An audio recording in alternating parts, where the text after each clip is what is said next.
Hello everyone, এই বৃষ্টিতে তোমাদের সকলের গাছপালা কেমন হচ্ছে আমাকে অবশ্যই জানাবে। আমার গাছপালা ঠিকঠাকই আছে। যদি দেখাই আমি, তাহলে আমি যে গাছে যেগুলো মাউন্ট করেছিলাম সেগুলো খুব সুন্দরভাবে রুটস বেরোতে আরম্ভ করে দিয়েছে। নতুন নতুন রুটস, একদম সবুজ হয়ে আছে রুটসগুলো দারুণভাবে। প্রত্যেকটা গাছ থেকেই প্রায় রুটস বেরোতে আরম্ভ করেছে। এই যে ভেতরে লালচে হয়ে রুটস বেরোচ্ছে, এই ভেতর থেকে, এইখান থেকে আসছে। আর একটা দারুণ জিনিস দেখায়, এটা হচ্ছে সেকেন্ড ডামের একটা গাছ ছিল। সেকেন্ড ডামের গাছটা এইখান থেকে ভেঙে গেছিলো, এখান থেকে ভেঙে আলাদা হয়ে গেছে, কিন্তু এখান থেকে তিনটে চারা বেরোচ্ছে।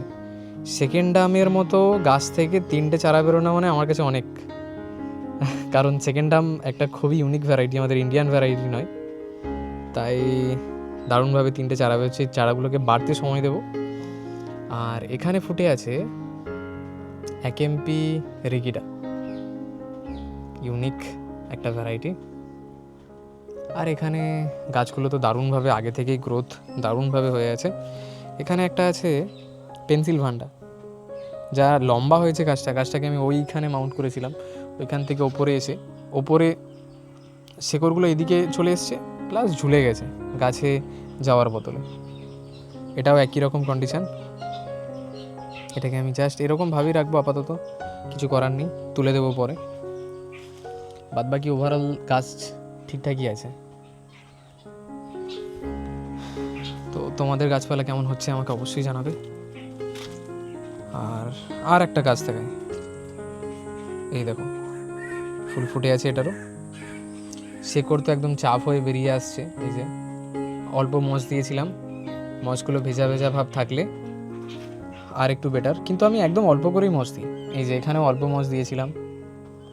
এই যে শেকড় একদম কাঠে ধরতে আরম্ভ করে দিয়েছে। বাদবাকি বাগানে গাছপালা সব ঠিকঠাকই আছে, সব ঠিকঠাক আছে। এখানেও একটা ফুল ফুটে আছে, ঝরছে ধীরে ধীরে। এখানে একটা ফুল ফুটে আছে অ্যাকেম্পির। আর গাছ নিয়ে তো কোনো কথাই হবে না। এটা একটা অর্ডার গাছ, রিসেন্ট আমি মাউন্ট করেছিলাম। রুটস আসছে এই যে এইখান থেকে, কিন্তু আমি ঝোলানোর এখনও সময় হয়নি, তাই নর্মালভাবেই রেখে দিয়েছিলাম এইখানেতে। আর এই গাছগুলো যেগুলো দেখা যাচ্ছে, এই যে আমার হাতের সামনে যেগুলো দেখা যাচ্ছে, এগুলো হচ্ছে আমার ওপর থেকে, এই যে ওপরে গাছগুলো ছিল, ওপরে কাঠে টাঙানো ছিল, সেই গাছগুলো নিচে পড়ে যাচ্ছিলো। এই যে এখন একটা পড়ে আছে, এটাকে তুলে আপাতত আমি এখানেই রাখবো। এই যে পড়ে আছে গাছটা, পরে অন্য কোনো গাছে আমি মাউন্ট করে দেবো। আপাতত এখানেই থাকুক। এগুলো অ্যাকেম্পি রিগিডার ভ্যারাইটি। বাদবাকি প্রায় গাছপালা ঠিকঠাকই আছে। নতুন গ্রোথ আসছে প্রত্যেকটা থেকে। এইখান থেকে আমি দেখাই, এখানে একটা নতুন গ্রোথ আসছে। এখান থেকে একদম চাপ হয়ে শেকড় আসছে, এখান থেকে চাপ হয়ে শেকড় আসছে। এখানে তো গাছের হেলথ অসাধারণ।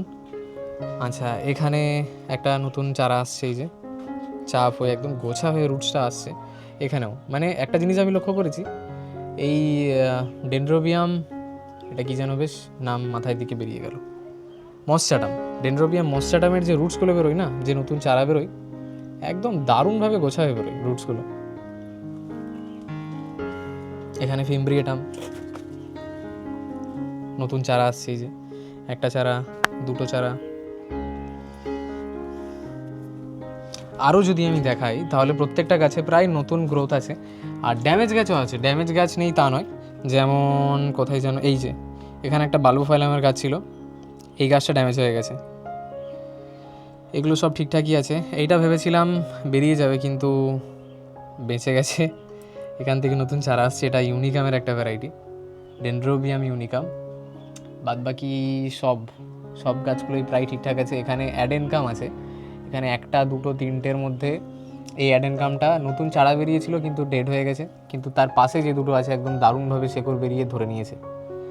তো একটা জিনিসই বলবো, রিস্ক নিয়ে গাছ অবশ্যই করতে হবে। স্পিসিস অর্কিড করার জন্য মানে রিস্ক নিয়ে তো অবশ্যই করতে হবে। যেমন এই একটা ছোট্ট ভ্যারাইটি দেখায়, এই যে এখানে একটা ছোট্ট ভ্যারাইটি আছে, এই গাছটা বেঁচে আছে, কিন্তু এরই গাছ একদম সেম টু সেম এইখানে আমি লাগিয়েছিলাম, এ ডেড হয়ে গেছে। তাহলে কি এও ডেড হয়ে যাবে? তা কিন্তু না। একটা পরিবেশ থেকে যখন আরেকটা পরিবেশে আসে, তখন গাছের প্রথমটা প্রবলেম হয়। মানে এমনও গাছ আমি মাউন্ট করেছি, প্রথম 2বার আনার পরে পরপর মারা গেছে, কারণ একটা জায়গা থেকে আরেকটা পরিবেশে আসার পরে খাওয়াতে পারে না। সেই জন্য তারপরে যখন আনলাম তখন স্টিলভাবে কিন্তু বেঁচে গেল, আর সেই যা বাঁচলো বছরের পর বছর আমাকে ফুল দিয়ে চলেছে। এরকম কন্ডিশান আমার ক্ষেত্রে বহু গাছের সঙ্গেই হয়েছে। তো আমি বলবো রিস্ক নিয়ে তো অবশ্যই করতে হবে। এখানে যে গাছটা দেখা যাচ্ছে এটা পুরোপুরি ডেড হয়ে গেছে। এটা কী গাছ ছিল? এটা ছিল ইরাইডস মাল্টিফ্লোরা। যেমন এই যে ইরাইডস মাল্টিফ্লোরা এখানে একটা আছে, এখানেও আমার কিন্তু ইরাইডস মাল্টিফ্লোরা আছে। এই যে এটা এখনও মাউন্ট করিনি, ঝুলিয়ে দেবো, জাস্ট এক্ষুনি ঝুলিয়ে দিচ্ছি। ইরাইডস মাল্টিফ্লোরা এখানে রুটস বেরিয়ে দারুণভাবে ধরে নিয়েছে, এটা কিন্তু ডেড হয়ে গেছে। আর ইরাইডস মাল্টিফ্লোরায় অনেকেই জানে ইরাইডস মাল্টিফ্লোরা কিন্তু একটা হার্ডি ভ্যারাইটি, মানে নিঃসন্দেহে হয়ে যায় যে কোনো গাছে। এখানে কিছু ডেনড্রোবিয়াম নোবাইল ছিল, নোবাইলগুলো গ্রোথ হচ্ছে, আর একটু বড় হয়ে যাওয়ার পরে নোবাইলগুলো সেপারেট করে দেবো, প্রপারভাবেই নোবাইলটা হতে থাকবে। ছোট ছোট চারা বেরিয়েছে অনেকগুলো। এখানে ইরাইডস অডারোটারে আছে, এখানে আছে স্মিটিন ইন্ডিয়া মাইক্রান্থা, নতুন রুটস বেরিয়ে দারুণভাবে বেরোচ্ছে।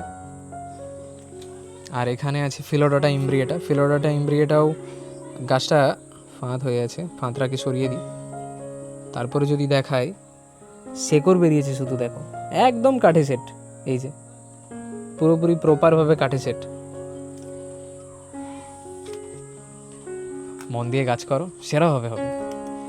আর ধৈর্য তো অবশ্যই রাখতে হবে, কারণ এই বর্ষাতে বহু গাছের সমস্যা হবে, কিছু করার নেই। কারণ আমার যেহেতু ওপেনে থাকে, সেক্ষেত্রে আমি যে গাছগুলোকে আলাদাভাবে সরিয়ে দেব সেরকম কন্ডিশান এখনও পর্যন্ত আমি করিনি। তবে অবশ্যই কিছুদিন পরেই আমি করব, এটা সেট করব পরের বর্ষার জন্য। তো অবশ্যই আমাকে গাছগুলোকে, কিছু গাছকে আমার যেগুলো কাঠে ধরেনি সেগুলোকে আমাকে আলাদাভাবে রাখতে হবে। এইবারে তো হয়নি, পরবর্তীতে অবশ্যই চেষ্টা করব।